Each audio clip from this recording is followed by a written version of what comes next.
அழிந்திடும் பாசம் எண்ணில் நித்தம் என்று உரைத்தல் வேண்டா. அழிந்திடாது எண்ணில் ஞானம் அடைவது கருத வேண்டா. அழிந்திடும் சக்தி நித்தம் அழிந்திடாது.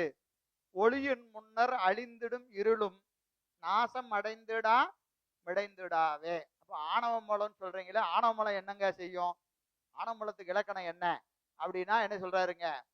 முத்தி நிலையில ஆணவ மூலம் என்ன ஆகும் அப்படின்னா, அழிந்திடும் பாசம் எண்ணில் நித்தம் என்று உரைத்தல் வேண்டாம். முத்தி நிலையில ஆணவம் அழிஞ்சிரும்.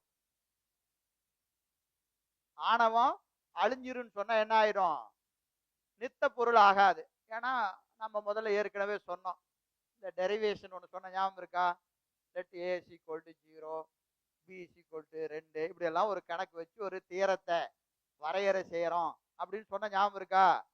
அது மாதிரி சைவ சித்தாந்தத்தை வரையறை செய்கிற போது அனாதி நித்த பொருள் 3: பதி, பசு, பாசம். பதி அனாதி பொருள், பசு அனாதி பொருள், பாசம் அனாதி பொருள். அப்ப பாசம் என்று சொன்னா ஆணவம், கண்மம், மாயை என்று சொல்லக்கூடிய 3 பொருள்களும் நித்த பொருள். நித்த பொருள் என்னது? அழியாது, என்னைக்கும் இருக்கும், என்னைக்கும் இருக்கும். இப்போ அந்த தீரத்தை மேல ஸ்டார்ட் பண்ணியாச்சு.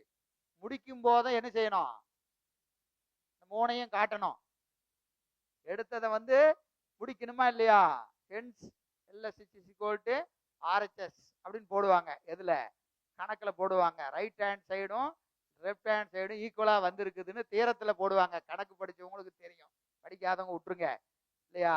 அதனால ஒரு தீரத்தை ஆரம்பிச்சா முடிக்கும் போத எப்படி ஆரம்பிச்சோ அது என்னது அப்படியே கொண்டு முடிக்கணும். அதுதான் கணக்கு. அது மாதிரி இப்ப நீங்க சைவ சித்தாந்தத்தை ஆரம்பிக்கும் போத 3 பொருள் ஆனாதி நித்த பொருள் சொல்லியாச்சு. முத்தியிலையும் என்ன செய்யணும்? 3ஐயும் காட்டணும். அதுதான் நான் சொன்னது. எது உண்மை விளக்கத்துல 50வது பாட்டு. முத்தி தண்ணில் 3 முதலும் மொழிய கேள் 3 காட்டியானா சொன்னாரா இல்லையா? சுத்த அனுபோகத்தை துய்த்தல் அணு, மெத்தனவே இன்பம் கொடுத்தல் இறை, இத்தை விளைவித்தல் மலம் இல்லையா? அப்ப என்னது? இன்பத்தை முத்திய கொடுப்பது சிவம், முத்திய அனுபவிப்பது ஆன்மா. இதுக்கு இடைஞ்சல் இல்லாம நிற்கிறது ஆணவ மலம்னு எதுல சொல்றாரு? உண்மை விளக்கத்துல சொல்றாரு. முத்திலையும் 3 பொருளை காட்டுறாரு. சரிங்களா? முத்தி தனில் 3 முதலும் மொழிய கேள்னு சொல்றாரு. அது அங்க சொல்றாரு. இங்க அதுதான் காட்டுறாரு. முத்தியில 3 பொருளை காட்டணுமா இல்லையா? ஆணவம் முத்தியில இருக்குமா இருக்காதா அப்படின்னு கேட்டா இருக்கும்.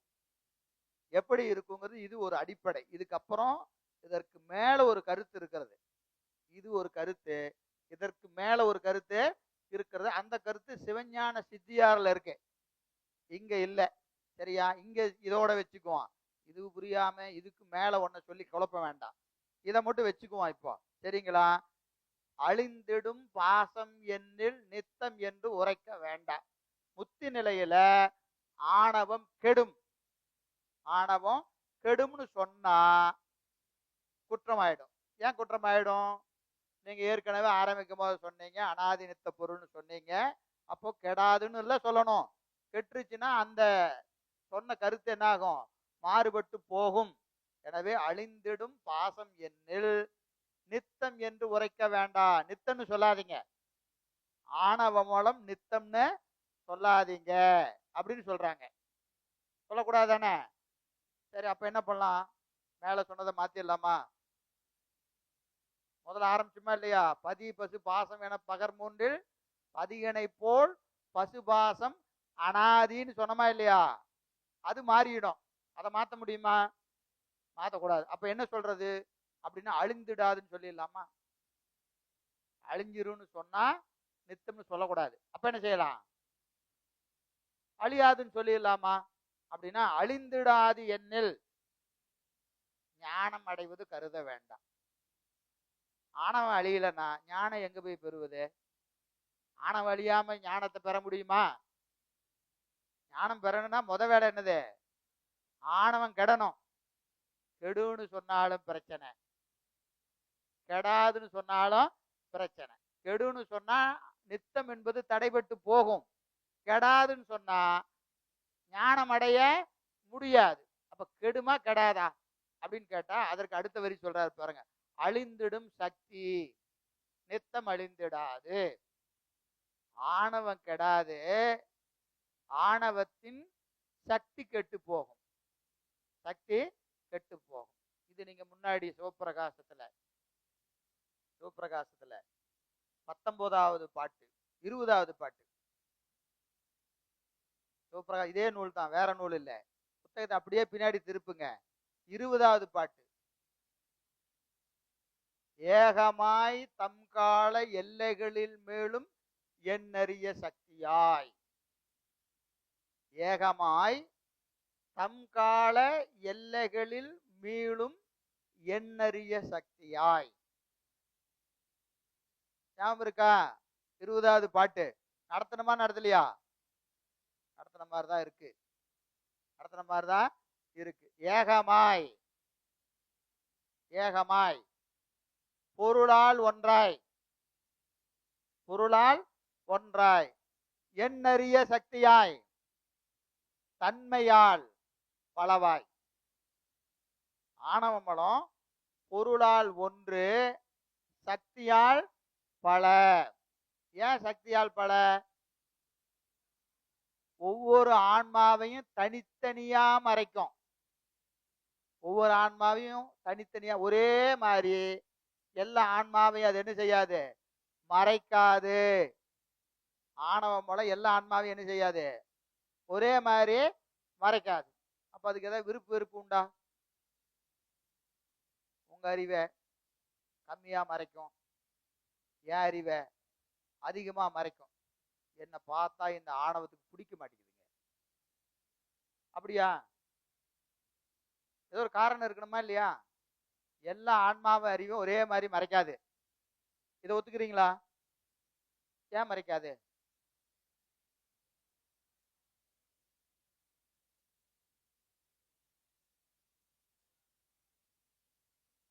அறிவு ஒரே மாதிரி இருக்காது.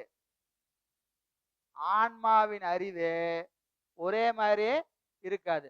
நுட்பமான அறிவுடைய ஆன்மாக்களை கொஞ்சமா மறைக்கும். கொஞ்சம் தூளமா இருக்கிற அறிவு இருந்தா நிறைய மறைக்கும். புரியுதா இல்லைங்களா? அப்ப அறிவு நுட்பமானா ஆணவ மலம் எப்படி மறைக்கும்? கொஞ்சமா மறைக்கும். இப்ப ஒண்ணு வச்சுக்குவோம். நான் இப்ப ஒரு செய்தி சொல்றேன், இந்த இடத்துல ஒரு செய்தி சொல்றேன். எப்படி தெரியுங்களா? எங்கிட்ட நீங்க 1,00,000 ரூபா கொடுத்தீங்கன்னா, 1,00,000 ரூபா கொடுத்தீங்கன்னா அடுத்த மாசம் வகுப்பு வரும்போத உங்களோட 10,00,000 ரூபா நான் உங்களுக்கு கொடுப்பேன். என்னன்னு சொல்றேன்? இப்ப போகும்போது என்கிட்ட 1,00,000 ரூபா கொடுத்தீங்கன்னா அடுத்த வகுப்பு வரும்போது உங்கள்கிட்ட எவ்வளவு கொடுப்பேன்? 10,00,000 ரூபா கொடுப்பேன் அப்படின்னு நான் சொல்றேன்னு வச்சுங்க. எல்லாரும் ஒரே மாதிரி நம்புவீங்களா? ஒரு ஆள், என்னையா எவ்வளவு அழகா கதை விடுறாரு பாத்தியா அப்படின்னு ஒரு ஆள் நினைப்பார். ஒரு ஆளு, தெரிஞ்சிருந்தா கொண்டு வந்திருக்கலாமே நினைப்பாரா இல்லையா? நான் சொன்னது ஒரே சொல்லுதான். ஒவ்வொருத்தரும் ஒரு மாதிரி நினைப்பாங்க. கொடுத்தாலும் கொடுப்பாரோ அப்படின்னு ஒருத்தருக்கு சந்தேகம். புரியுதா இல்லைங்களா? இதை நம்புறதே, நம்புறாங்களா இல்லையா? நம்புறது எதை பொறுத்து இருக்கு? இந்த அறிவினுடைய தன்மையை பொறுத்து இருக்கிறது. அறிவினுடைய தன்மையை பொறுத்து இருக்கிறது. இப்ப பாருங்க, இன்னொரு உதாரணம் சொன்னா தெரியும். எல்லாம் வெளியே பார்க்கறத வச்சுதான் சொல்றது இல்லையா? ரொம்ப இப்ப என்னமோ ஒரு பார்த்தோம், யாரோ ஒருத்தர் அம்மா, அவரு தான் ஆதிபராசக்தின்னு ஒரு அம்மா பேஸ்புக்ல போட்டுக்கிட்டு இருக்குது. கையெல்லாம் ஆட்டிட்டு இருக்குது. அதுக்கு சிலையெல்லாம் வச்சுட்டான்.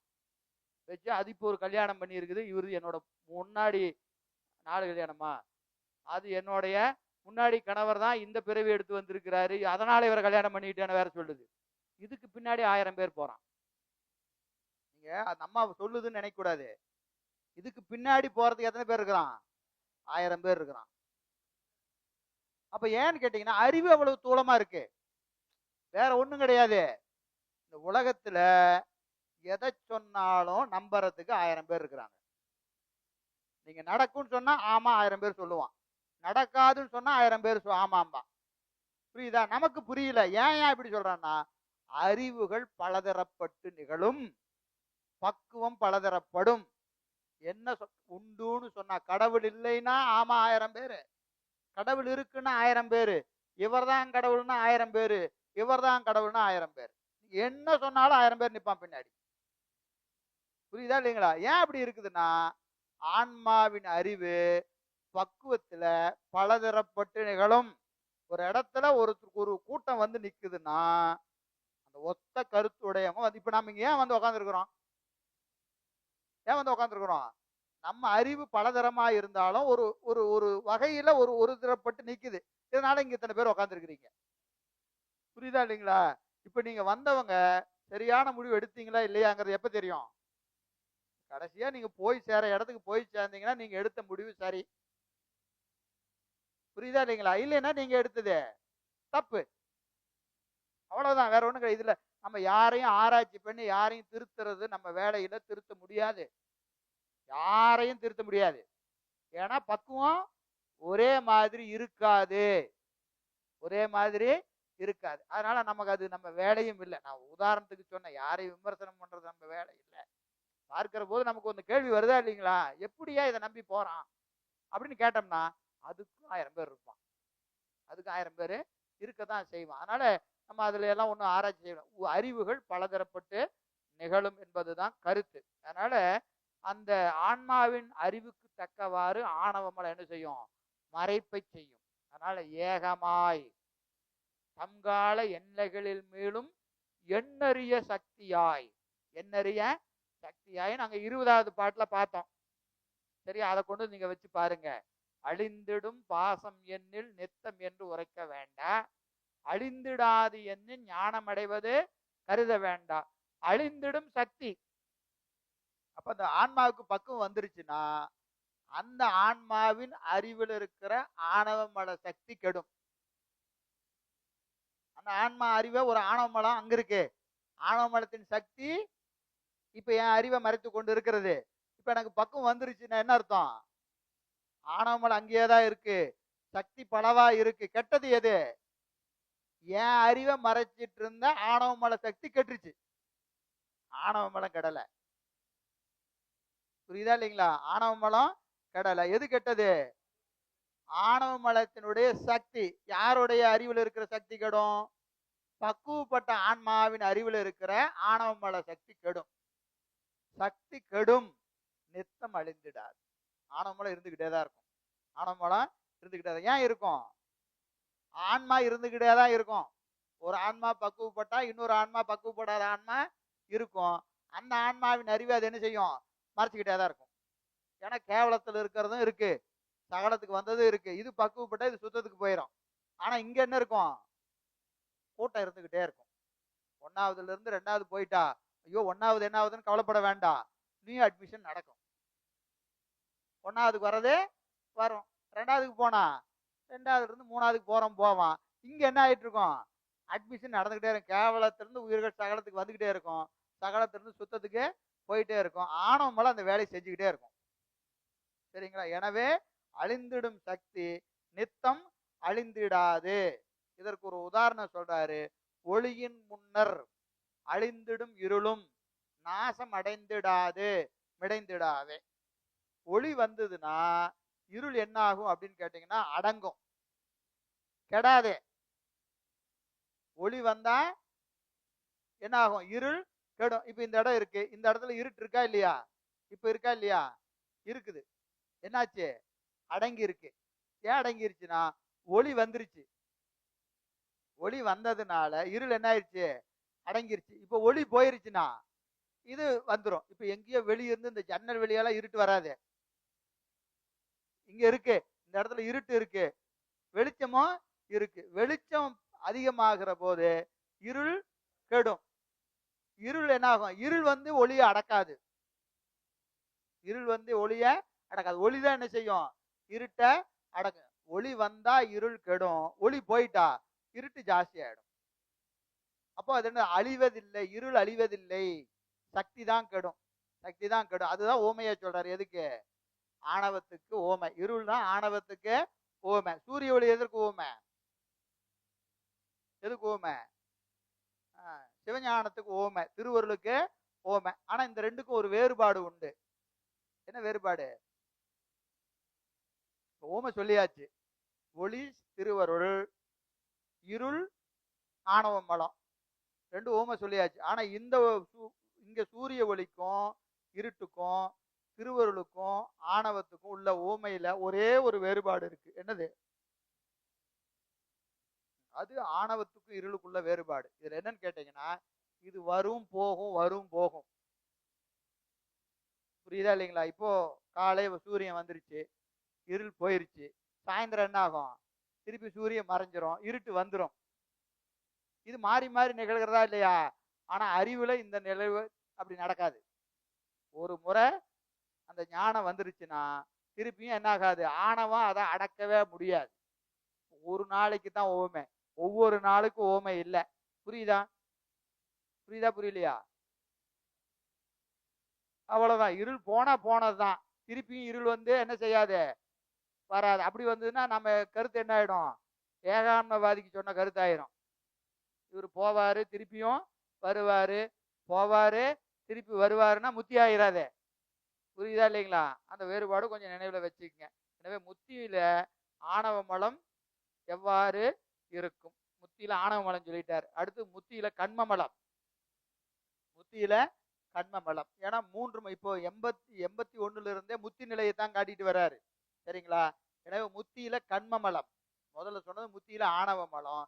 இப்ப இந்த பாட்டு 89 முத்தியில் கண்ம மலம்.